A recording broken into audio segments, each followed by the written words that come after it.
Y si Dios nos lo permite, vamos a estar durante el año teniendo contacto con también otros misioneros que Dios nos ha permitido estar colaborando con ellos para que también los conozcan. Está el pastor Jorge y su familia, que ellos han venido varias veces. También está el hermano Marcelo, que también es reciente esa colaboración que tenemos con él. Y sería muy bueno que Marcelo nos visitara pronto, ¿verdad? Y lo pudieran conocer y conocer también al trabajo que se está haciendo. Pero damos gracias a Dios por todo esto. Gloria a Dios. Hermanos, vamos a continuar con nuestra serie Fe más que obras. Esta serie está basada en la carta a los Gálatas, y hoy estamos todavía estudiando el capítulo 3 juntos. Es un capítulo que honestamente me ha confrontado muchísimo y Dios lo ha usado para traer luz a mi mente, a mi corazón. Está tratando aquí el apóstol Pablo un tema muy importante, que es acerca de la ley y el evangelio. Y yo creo que esto es sumamente importante para la vida de cada creyente, entender cuál es el lugar de la ley, cuál es el lugar del evangelio, y entender que estos no se oponen entre sí, sino al contrario, estos dos son necesarios para nuestra salvación.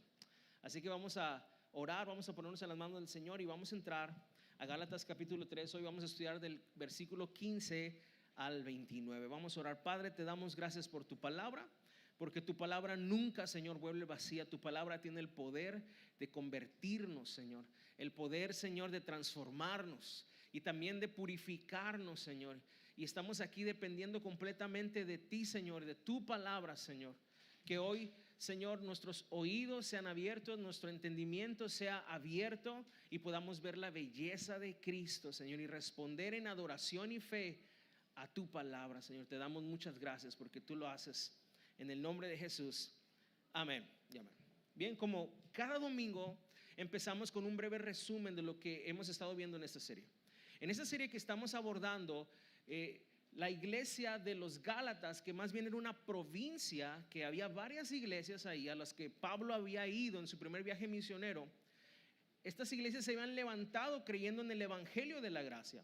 Pero al corto tiempo de que Pablo se va de ese lugar, entraron unos falsos maestros que empezaron a distorsionar el evangelio de la gracia y empezar a establecer un evangelio de obras. Ellos los empezaron a fascinar y a perturbar con mensajes acerca de Moisés y de la ley. Y prácticamente el mensaje consistía en este: tú necesitas hacerte judío para ser cristiano. Tú necesitas adoptar las costumbres hebreas para que puedas ser aceptado por Dios. ¿No es suficiente la cruz del Calvario? Necesitas añadirle obras para que tú puedas ser justo delante de Dios. Y aunque ese falso evangelio se parecía al evangelio original porque usaba ciertos elementos, ellos no negaban a Cristo, ellos no negaban la Trinidad, ellos no negaban la cruz. Simplemente estaban añadiéndole sutilmente al evangelio de la gracia, y de esa manera lo estaban distorsionando. La carta a los Gálatas es una carta de la defensa de la fe. Pablo escribe esta carta defendiendo al verdadero evangelio y recordándoles a través de una exhortación severa a los Gálatas a regresar al verdadero evangelio, a esa salvación que solo obtenemos por medio de creer en Cristo y en su sacrificio en la cruz. A tal grado es la reprensión que Pablo le hace a los Gálatas, que en el capítulo 1, versículos 7 y 8, Pablo dice lo siguiente: si aún nosotros o un ángel les predica un evangelio diferente, sea maldito. La versión Nueva Traducción Viviente dice que le caiga la maldición de Dios. No es como cuando nosotros decimos que le caiga la mala suerte. No, Pablo está diciendo: si aún yo, hipotéticamente, ¿sí?, o a un ángel o cualquier otra persona les predica o les enseña un evangelio diferente al evangelio de la gracia, que le caiga la maldición de Dios. Así de severo es y así de fuerte es este problema, hermanos. Estamos hablando de los primeros años de la iglesia. La carta a los Gálatas se escribió en el año 50-55 aproximadamente después de Cristo. O sea, en un corto periodo de tiempo ya se estaban introduciendo estas herejías y estos maestros falsos para distorsionar la fe de la iglesia. Ahora, si tú piensas en este momento y dices: qué bueno que ese tiempo ya pasó, Qué bueno que no somos los Gálatas. Qué bueno que ya no existen esos judíos que quieren distorsionar el evangelio de la gracia. Hermanos, este falso evangelio sigue vigente. La iglesia está sobre ataque constante. Quizá ha adoptado una nueva forma, un nuevo título, una nueva cara, pero es el mismo intento de Satanás de que el hombre confíe en sus obras y no en la obra de Jesús. Es el mismo intento de Satanás de quitar nuestros ojos de la cruz y ponerlos en nosotros mismos. Todo evangelio, toda predicación que te lleve o te invite a confiar en ti y no en Dios, hermanos, no es de Dios. Si algo el Señor nos ha llevado en su palabra es a darnos cuenta de nuestra bancarrota espiritual, de nuestra imposibilidad humana, para que confiemos solamente en el único y verdadero Dios. Su nombre es Jesucristo. Así que toda predicación, muchas veces hoy estamos escuchando motivación personal disfrazada del evangelio, y lo único que está haciendo es poniendo nuestros ojos en nosotros mismos. Si nosotros tuviéramos la respuesta y la capacidad, Cristo se ahorra los clavos y viene y nos da unas pláticas bien chéveres, ¿verdad? Cómo triunfar y tener éxito en 5 días, tu mejor versión en 7 días y toda esa clase de cosas.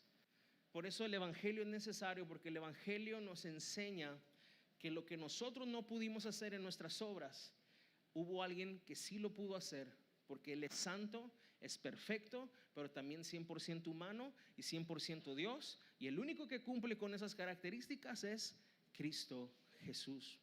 Así que si piensas que la iglesia ya no está bajo ese ataque, te equivocas.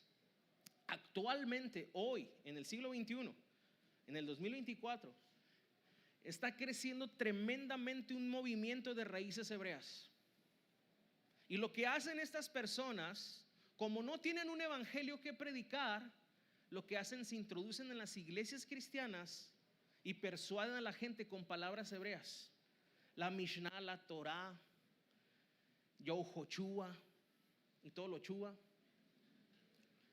Y te empiezan a hablar todo en hebreo.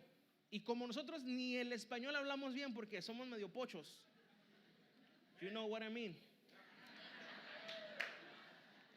Mi esposa se ríe de mí cuando voy a Calexico a pedir una hamburguesa y pido el combo number 1 y todo. Y dice, ay, aquí todos hablan español. Y digo, ¿de dónde voy a practicar entonces?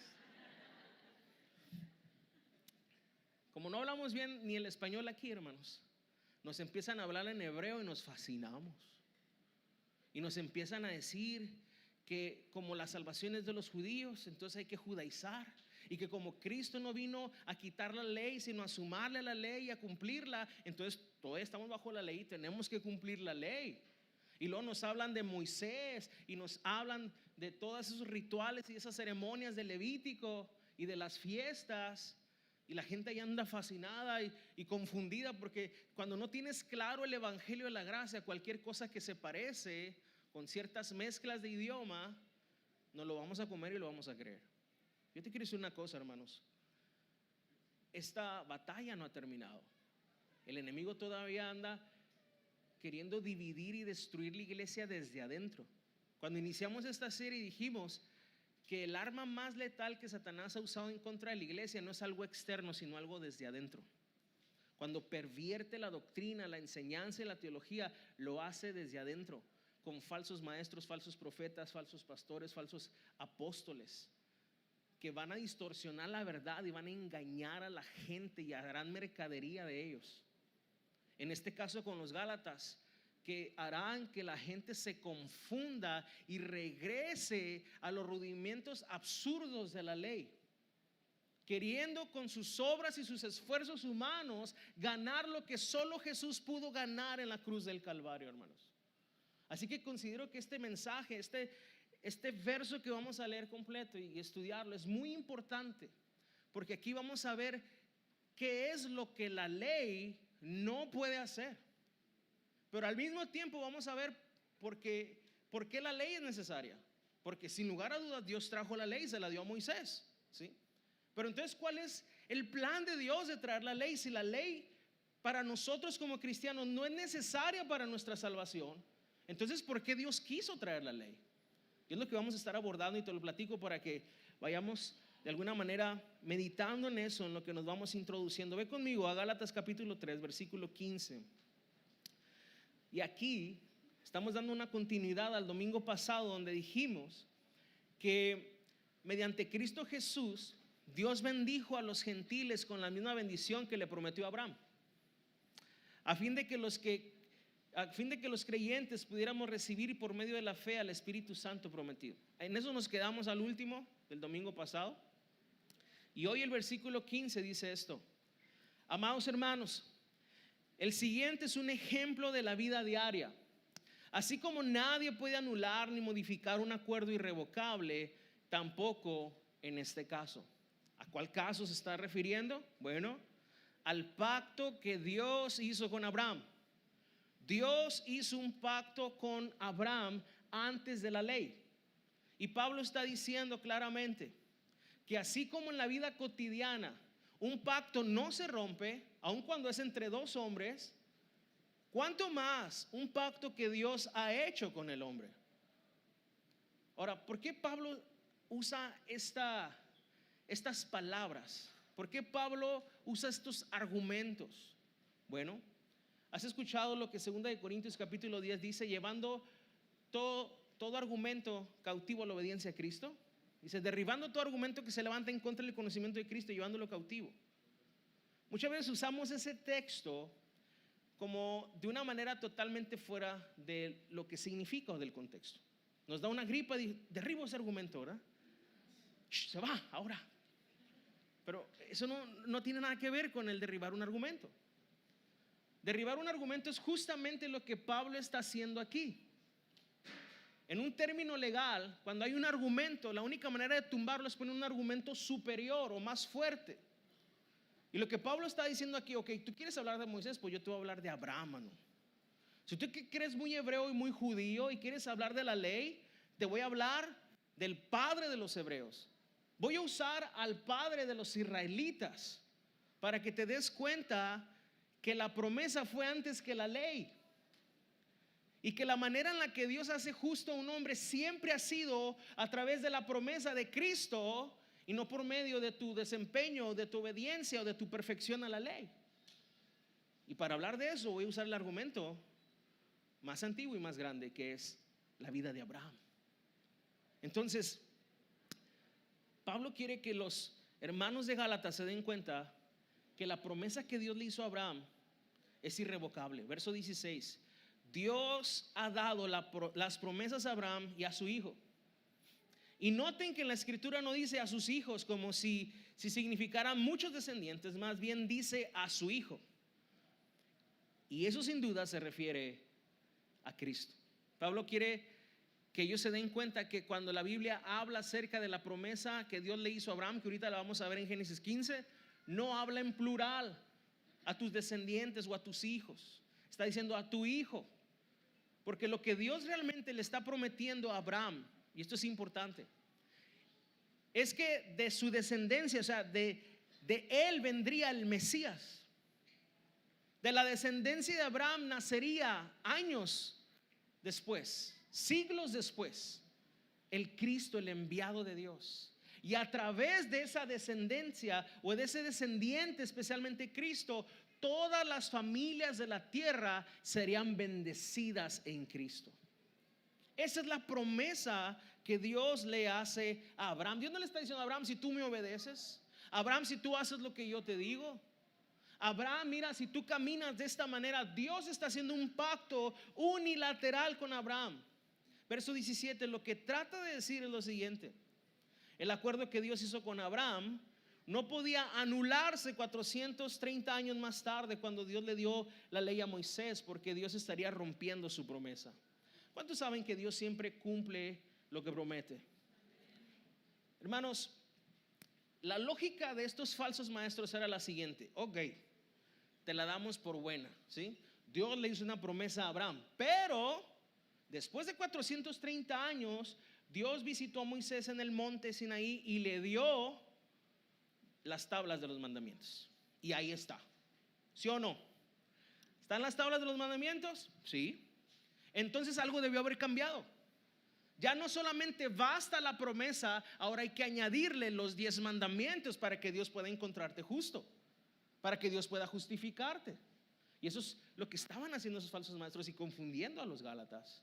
Y justamente el argumento de Pablo es esto: la ley no puede sustituir la promesa. La ley no puede anular la promesa, aunque haya sido dada a Moisés, porque entonces eso significaría que Dios se arrepintió. Eso significaría que Dios rompió su promesa. Y hermanos, Dios siempre es fiel a sus promesas. Anuncio, ven a clase Saba. Estamos estudiando justamente el carácter de Dios, quién es Dios. Y estamos viendo los atributos de su deidad. Y justamente estamos hablando de la fidelidad de Dios, de la inmutabilidad de Dios. Hermanos, yo como padre imperfecto, yo le he hecho promesas a mis hijos que no he cumplido, y lo digo con vergüenza. Hay veces que ha sido porque las he olvidado. De repente mi hijo no es el que más me recuerda lo que le prometí. A veces como que le añade de más y se aprovecha un poco. Y otras, hermanos, por circunstancias que yo no había planeado, no he podido cumplir lo que les he prometido. Muchas veces les he cumplido, pero muchas veces no les he cumplido porque algo se salió de mi control. Yo les he dicho: hijos, vamos a ir a visitar a una familia, a una persona que está enferma, y después de aquí vamos a ir a hacer esto, esto y esto, y los vamos a llevar a un lugar que a ustedes les gusta, no sé, el Funker o al Jumper, al Extreme Jumper, o los vamos a llevar acá a, ¿cómo se llama? Se me fue el nombre. O sea, hay nombres raros. No sé por qué no le ponen el brinca-brinca y ya, ¿verdad? Pero les ponen nombres bien raros. El caso es que pasa el tiempo y resultó que esa visita de 1 hora se convirtieron en 4 horas. Y entonces no he podido cumplir muchas veces la promesa que le he hecho a mi hijo, porque yo no tengo a veces control del tiempo, porque soy un hombre imperfecto. Pero hermanos, Dios no es como yo. De hecho, el domingo pasado estudiamos lo siguiente: Dios, habiendo previsto que los gentiles, o sea, los no judíos, serían salvos por medio de la fe, le dio esta promesa a Abraham. ¿Qué quiere decir eso? Que Dios tenía todo planeado. Que Dios no dijo: ay, Abraham, ¿cómo que por la fe nomás? No, ¿saben qué? Les voy a dar leyes para que ahora a través de la ley sean salvos. No, Dios no es así como nosotros. A Dios nada se le sale de control. Él es perfecto, Él es inmutable, y Él hace todo de acuerdo al designio de su voluntad, porque su voluntad es buena, agradable y es perfecta, hermanos, así como lo es Él. Entonces, fíjate lo que dice el verso 18: pues si fuera posible recibir la herencia por cumplir la ley, entonces esa herencia ya no sería el resultado de aceptar la promesa de Dios. Pero Dios, por su gracia, se la concedió a Abraham mediante una promesa. O sea, lo que está diciendo Pablo aquí es: a ver, si es una promesa, tú no tienes que hacer nada para recibirla, solamente creerla. Pero si fuera entonces por obedecer la ley, entonces ya no es una promesa. ¿Sí? Es como el ejemplo que hemos puesto varias veces aquí. Si de repente llega tu patrón y te dice: toma este bono de $1,000. Ay, señora, es un regalo que él te quiso dar. Pero aquí te voy a otro escenario. Si de repente llega el viernes que te pagan y llega tu patrón y te dice: tengo algo para ti, un premio. Y abres el sobre y es tu salario. No es un premio, ¿verdad? No, más bien no es un regalo, es algo que tú te ganaste. Bueno, si fuera por las obras de la ley que recibiéramos la salvación, entonces la salvación sería un premio y no un regalo. Pero lo que Dios le está dando a Abraham es una promesa que él puede adquirir solo por medio de creer en él. Y la salvación viene, como lo dice Efesios capítulo 2, verso 8 y 9, no por obras para que nadie se gloríe, sino por medio de la fe accesamos, hermanos, a la gracia de Dios en Cristo Jesús. Esto es importante y muy, muy importante. Ahora, ¿quién no puede hacer la ley? Para contestar esta pregunta, la ley no puede anular la promesa que llegó antes de ella. Primero es la promesa, después la ley. La ley tampoco puede convertir la promesa que Dios le dio a Abraham en algo diferente de lo que es. ¿Y qué es? Es una promesa, es un pacto que Dios selló con Abraham.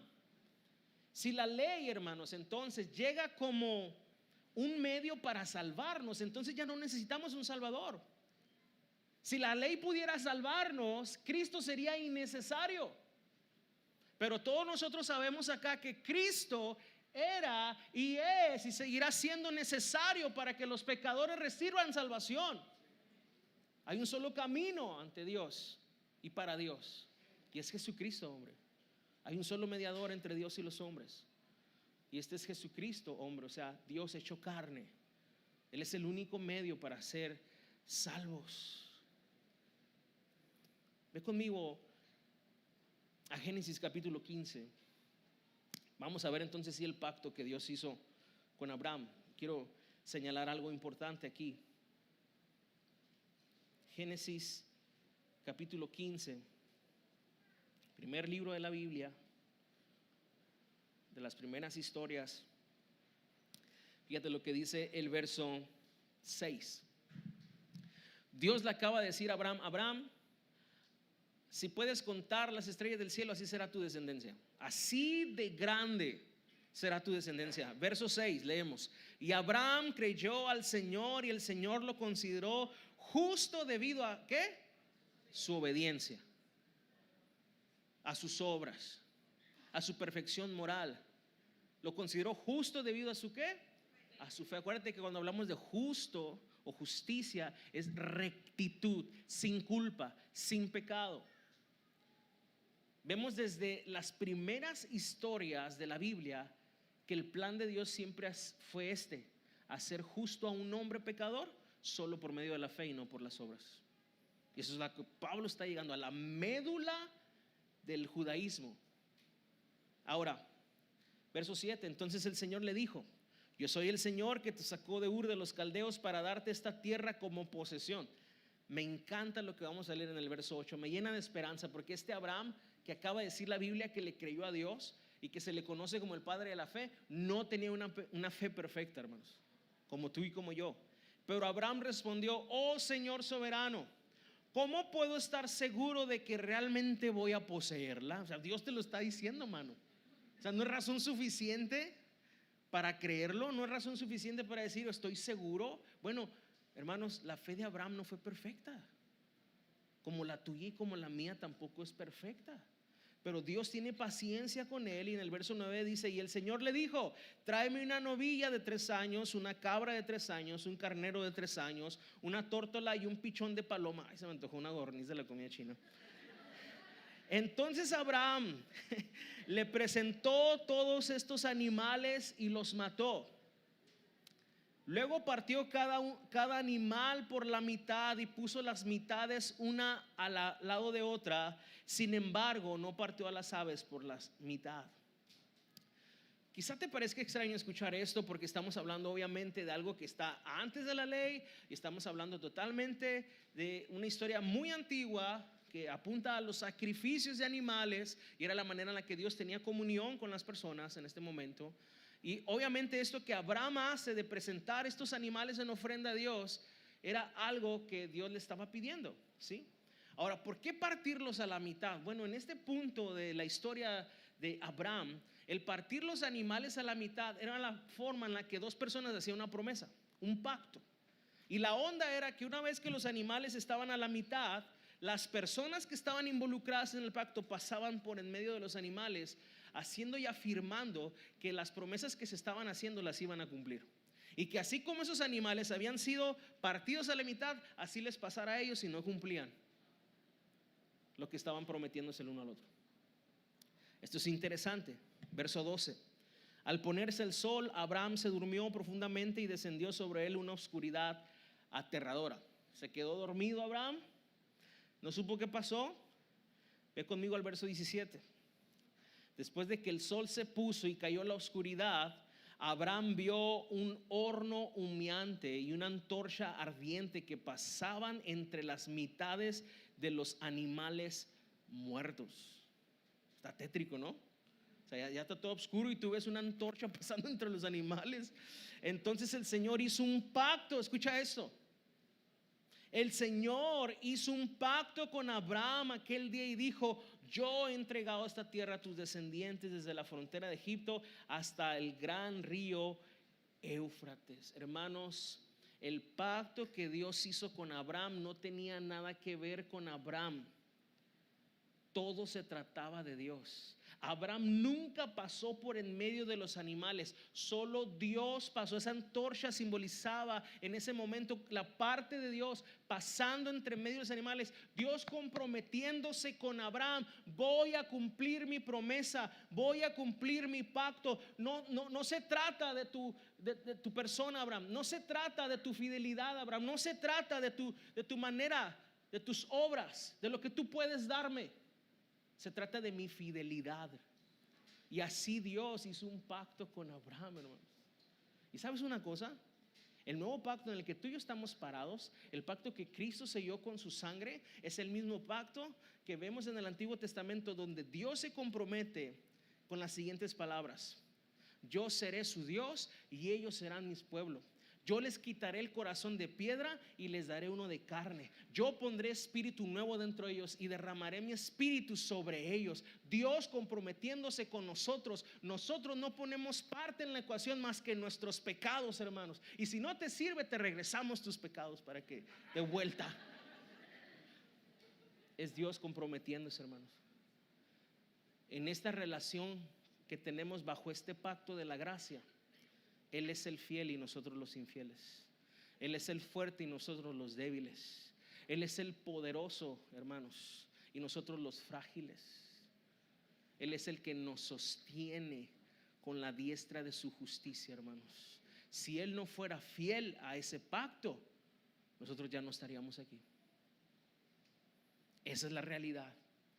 Si nosotros pusiéramos algo en ese pacto, hermanos, si Dios dijera: si tú me obedeces, si tú te portas bien, si tú tienes muchas obras, yo te voy a salvar, ninguno de los que estamos aquí seríamos salvos.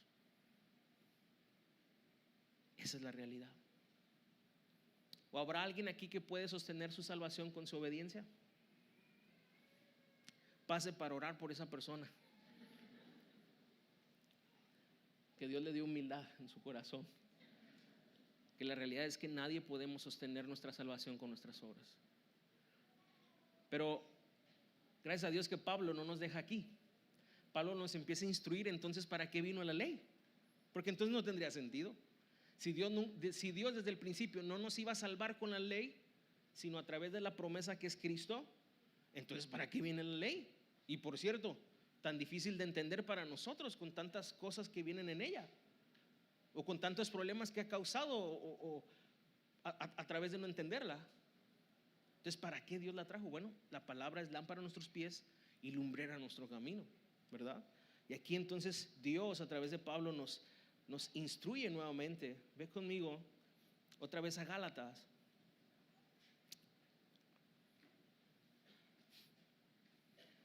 Sí nos quedó claro que o es a través de la promesa o es a través de la ley, ¿verdad? ¿Sí? O sea, son opuestos. Es como si yo te dijera, ahí tengo un ejemplo.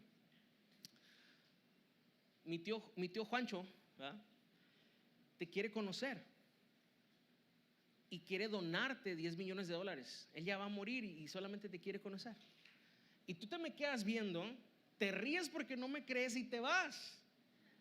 La única manera en la que tú pudieras recibir esos $10 millones es que me creyeras y fueras a la casa de mi tío Juancho. Porque Él no te está condicionando nada, Él te los quiere dar. Solamente tienes que creer e ir a recibirlos. Pero si yo te digo, dice mi tío Juancho que ya se está muriendo y que si vas y lo cuidas sus últimos meses de vida, él te va a heredar $10 millones. Es muy diferente, ¿verdad?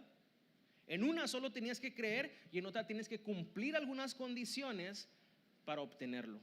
Bueno, la ley funciona así. Tienes que cumplir, tienes que obedecer para recibir. Es un sistema de recompensas. Tú haces, yo te doy. El evangelio es una promesa en Cristo. Él cumplió, Él obedeció. Yo creo, yo recibo. El domingo pasado decíamos que Él murió con maldición, como un maldito, para que yo recibiera bendición. Hubo un intercambio. Yo no hice nada, hermanos. Aún la fe que poseo me fue dada por escuchar el evangelio, porque la fe viene por el oír y el oír por la palabra de Dios, hermanos. No hay mérito en nosotros. Nos encantan los méritos. Pastor, pero aunque sea 1%, denos de mérito. Algo en mí que diga que Dios vio algo en mí. ¿Tu pecado? Mira, si tú dices, yo he escuchado muchas veces esto desde un púlpito, es que Dios vio algo en ti, lo especial que tú eres, hermanos. Discúlpeme, pero el evangelio dice todo lo contrario. Dice que éramos enemigos de Dios. Dice que estábamos siendo guiados por nuestras propias pasiones y por el príncipe de este mundo, Efesios capítulo 2, y que éramos por naturaleza enemigos de Dios. Dios no vio algo especial en nosotros para salvarnos. Dios nos amó, por eso nos salvó. Y Dios nos amó no porque fuésemos buenos. Dios nos amó porque así es Dios. Él es rico en misericordia y rico en gracia, y Él te amó y te escogió en Cristo desde antes de la fundación del mundo por el puro afecto de su voluntad. Y sabes, esto en lugar de sentirnos condenados, esto es llenarnos de aliento, porque siempre estamos tratando de compararnos con la gente, quién es mejor, quién es peor, quién tiene más y quién tiene menos. Y en Cristo nada de eso es válido. Él quiso amarnos y nos amó y nos salvó por el puro afecto de su voluntad, hermanos. Ahora, ve conmigo al verso 19. Entonces, ¿para qué vino la ley entonces?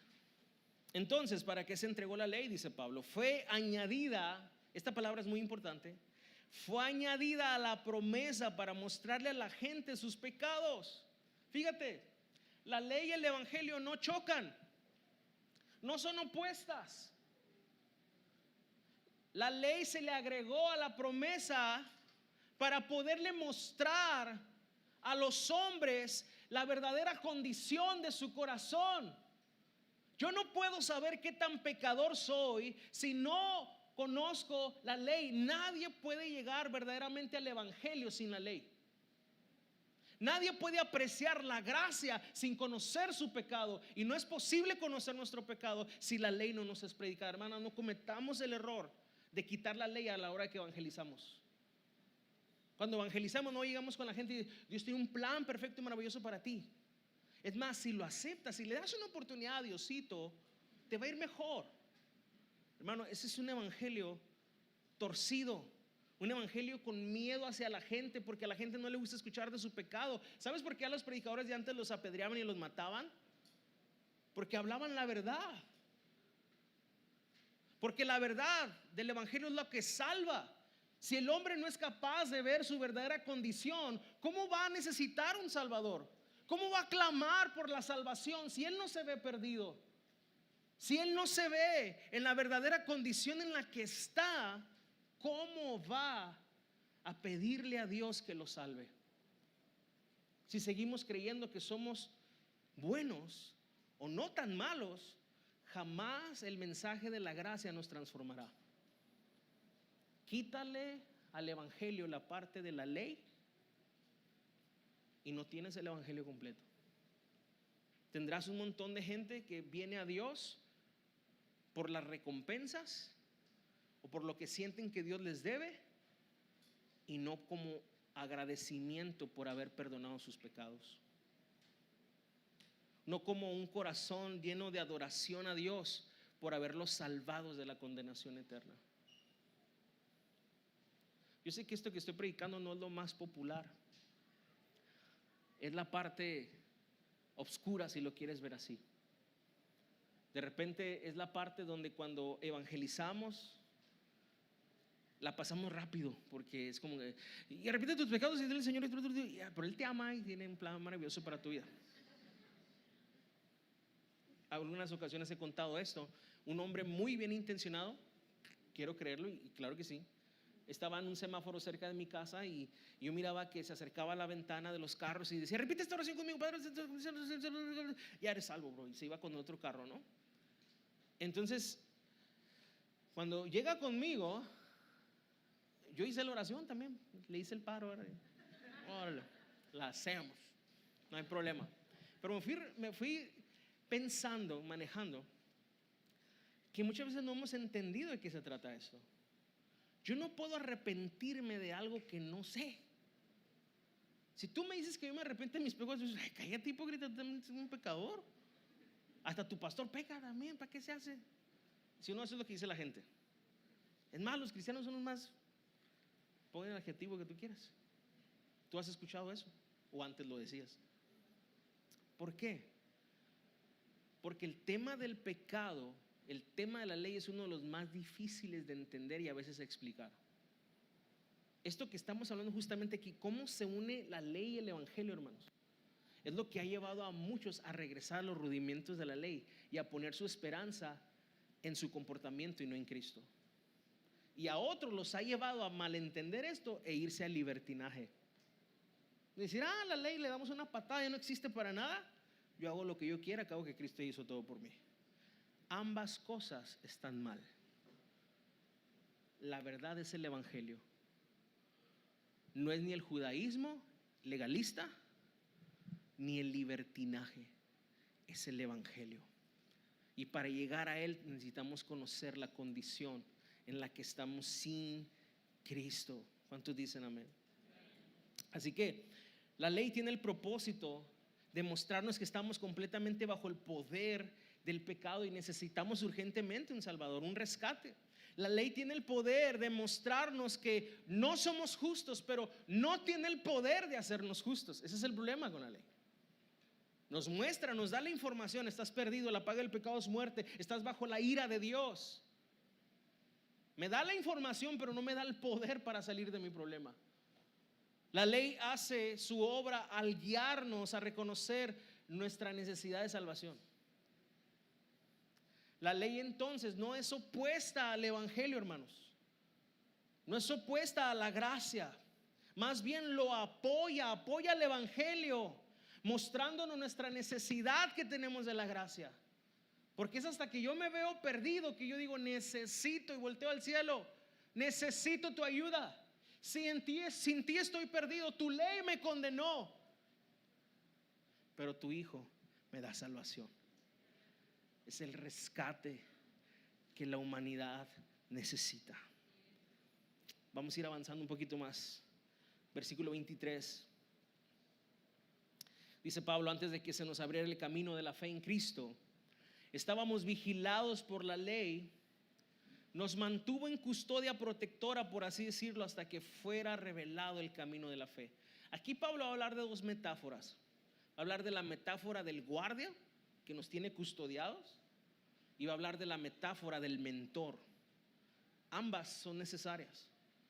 Cuando Pablo dice en el versículo 23 que la ley estábamos vigilados por ella y que nos mantuvo en custodia protectora, habla de esa privación de la libertad.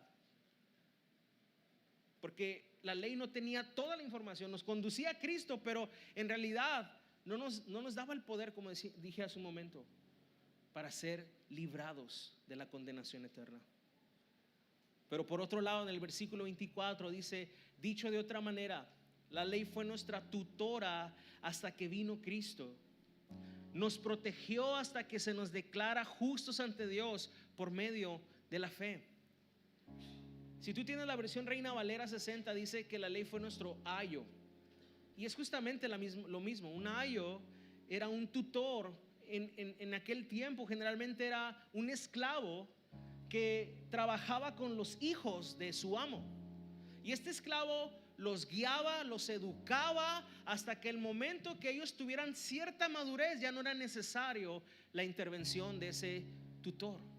De la misma manera la ley nos educó, la ley nos enseñó, la ley nos mostró, nos condujo hasta la salvación de Jehová, que es Cristo. La ley es necesaria. La ley nos muestra el carácter de Dios, nos muestra la voluntad de Dios, pero al mismo tiempo nos muestra nuestra pecaminosidad.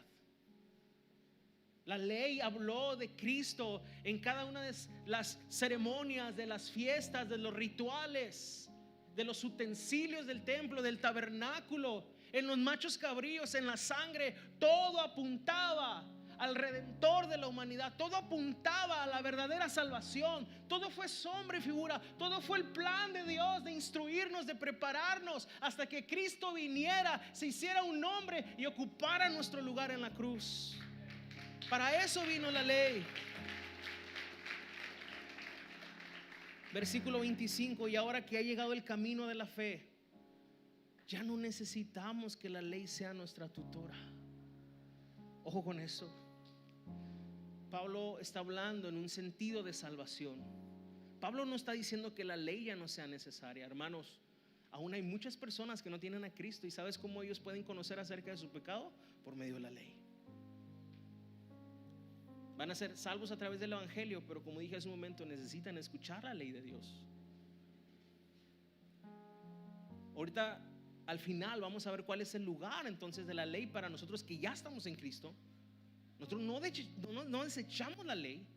Simplemente la ley ya no es necesaria para ser salvos, sino que cumplir la ley de Dios evidencia nuestra salvación.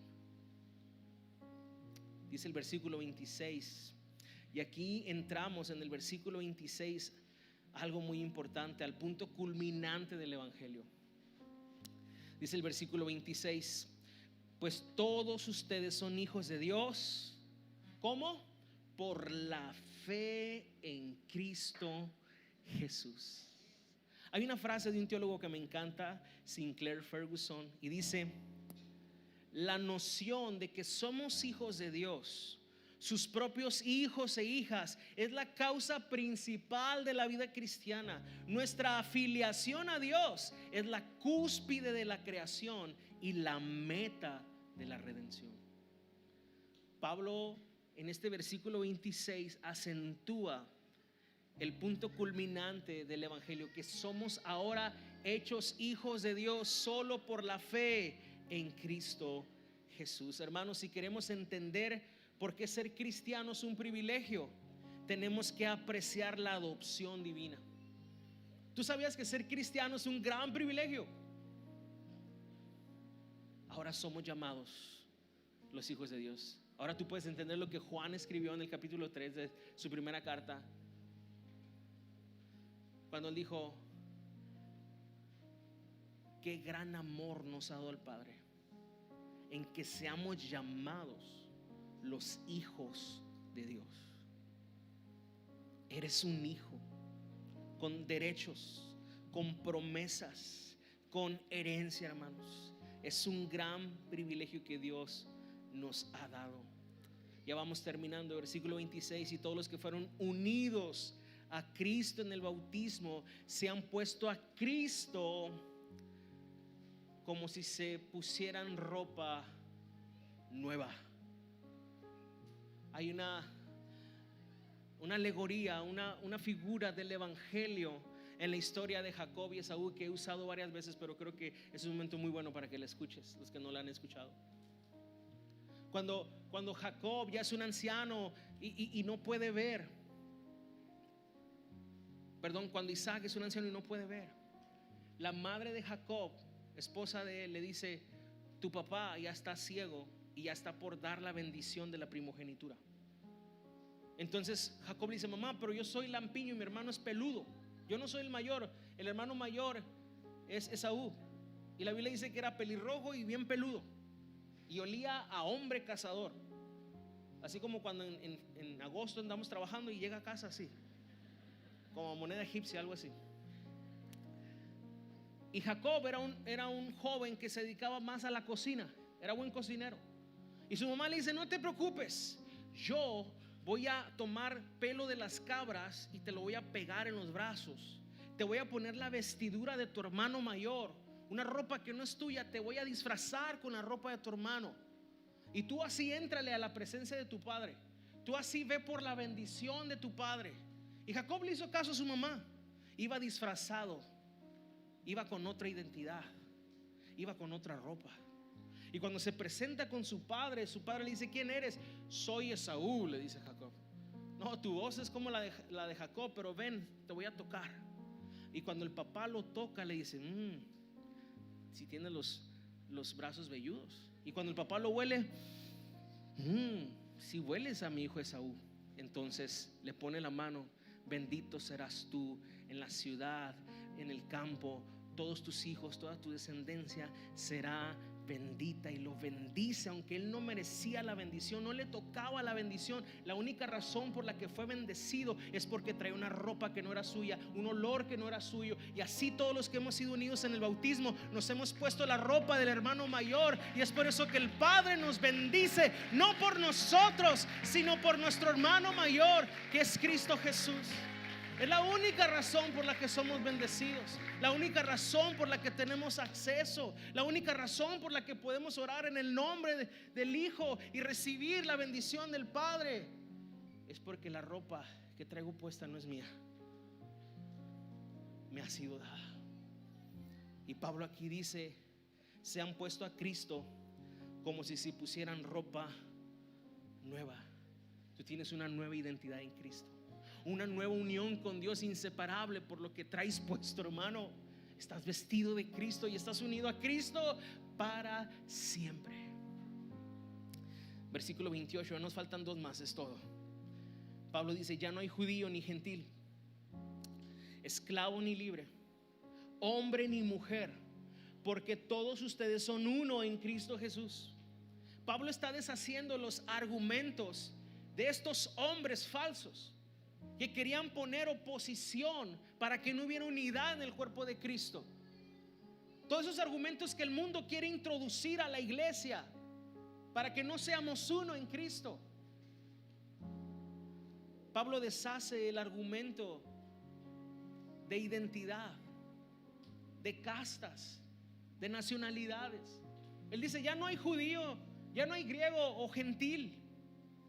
La salvación, el evangelio es para todo aquel que cree. En Efesios 2 Pablo habla, dice que de ambos pueblos Dios hizo uno solo, quitando la pared divisoria que nos dividía. El evangelio es para todos, para todo aquel que cree, no se pierda, mas tenga vida eterna. En la iglesia de Cristo no debe haber este tipo de divisiones. ¿De dónde somos? ¿De qué nacionalidad somos? ¿De qué color somos? Para Cristo, todos aquellos que han depositado su fe en Él son sus hijos, como Abraham lo fue. Pablo deshace el argumento de la posición económica. Ya no hay esclavo ni libre. En la iglesia todos somos iguales. Hermanos, los pobres necesitan el evangelio, los que menos tienen necesitan el evangelio, pero también los que más tienen necesitan el evangelio. El evangelio es para todos. Es más, Jesús dijo: es más fácil que un camello pase por el hoyo de una aguja que un rico se salve. ¿Sabes por qué? Porque el rico tiene su esperanza y su fe en lo que posee, en lo que tiene. Pero no necesita uno ser muy inteligente para darse cuenta que las posesiones de este mundo son sumamente frágiles, inestables, que en un segundo están y al otro no están. Jesús dijo, y habló de esta parábola, dijo a un hombre que confiaba en sus riquezas: si tú supieras que esta noche me han pedido tu alma y lo que has ganado, otro lo va a disfrutar. ¿De qué le sirve al hombre ganar el mundo si pierde su alma? Los que confían en las riquezas están en un fundamento sumamente inestable, pero los que confían en el Señor son como el monte de Sión, que no se mueve, permanece firme. Pablo también deshace el argumento acerca de los hombres y las mujeres cuando dice: ya no hay mujer ni hombre. No es que Pablo sea bien inclusivo y diga: ya no hay sexo aquí. No. Algunos tuercen ese pasaje para hablar de eso. Hermano, pero qué valiente Pablo hablar de esto en el tiempo de los Gálatas, donde la mujer era un cero a la izquierda, donde la mujer no tenía valor. Decir que para Dios el hombre y la mujer son exactamente iguales en valor, que Dios los ama por igual, los ve por igual, aunque tengan funciones distintas de diseño, Dios los ve exactamente igual, y en la iglesia debe ser así. Los hombres y las mujeres son igualmente amados por el Señor. Definitivamente el Evangelio debe modelar nuestras creencias, debe modelar y cambiar y renovar inclusive los principios que tenemos familiares. El Evangelio está por encima de todo eso, hermanos. El Evangelio está por encima de todo lo que el mundo quiere usar para dividir al cuerpo de Cristo. El Evangelio está por encima. Último verso y terminamos. Verso 29. Y ahora que pertenecen a Cristo, son verdaderos hijos de Abraham, son sus herederos, y la promesa de Dios a Abraham le pertenece. ¿A quiénes? Dígalo con fe. A ustedes, o sea, a nosotros nos pertenece. ¿Y quiénes somos nosotros? Los que hemos creído que Jesucristo es el Señor y el Salvador, para la gloria de Dios Padre. Gloria al Señor. El versículo 26 apunta hacia arriba cuando dice que somos hijos del Creador. El versículo 28 apunta a todo el mundo cuando dice que todos somos uno en Cristo, no importando lo que el mundo quiere usar para separarnos. Pero el versículo 29 y último que estamos leyendo apunta hacia atrás y vuelve a voltear a ver a Abraham, este hombre imperfecto como tú y como yo, que le creyó a Dios. Somos la descendencia de Abraham, herederos según la promesa. Todo lo que Dios le prometió a Abraham lo ha cumplido y lo cumplirá en Cristo Jesús. Y también todo lo que Dios prometió, nosotros lo disfrutaremos como sus hijos adoptados. Hermano, gózate, porque el pacto que Jesús ha sellado con su sangre es un pacto perpetuo que Él lo ha hecho por amor a nosotros y por su fidelidad. Termino con esto. ¿Dónde queda entonces la ley, pastor? Hermanos, la ley es necesaria. La necesitamos para llegar a Cristo. Pero ahora que somos cristianos, la ley y el cumplimiento de ella debe ser para parecernos más al Señor.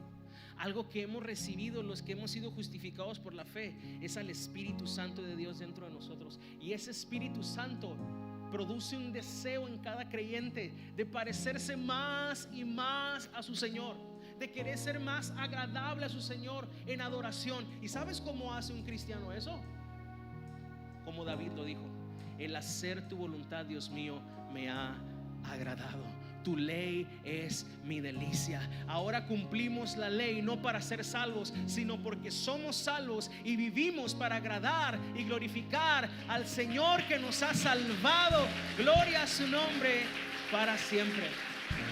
Vamos a ponernos de pie y vamos a cantarle al Señor con todo nuestro corazón.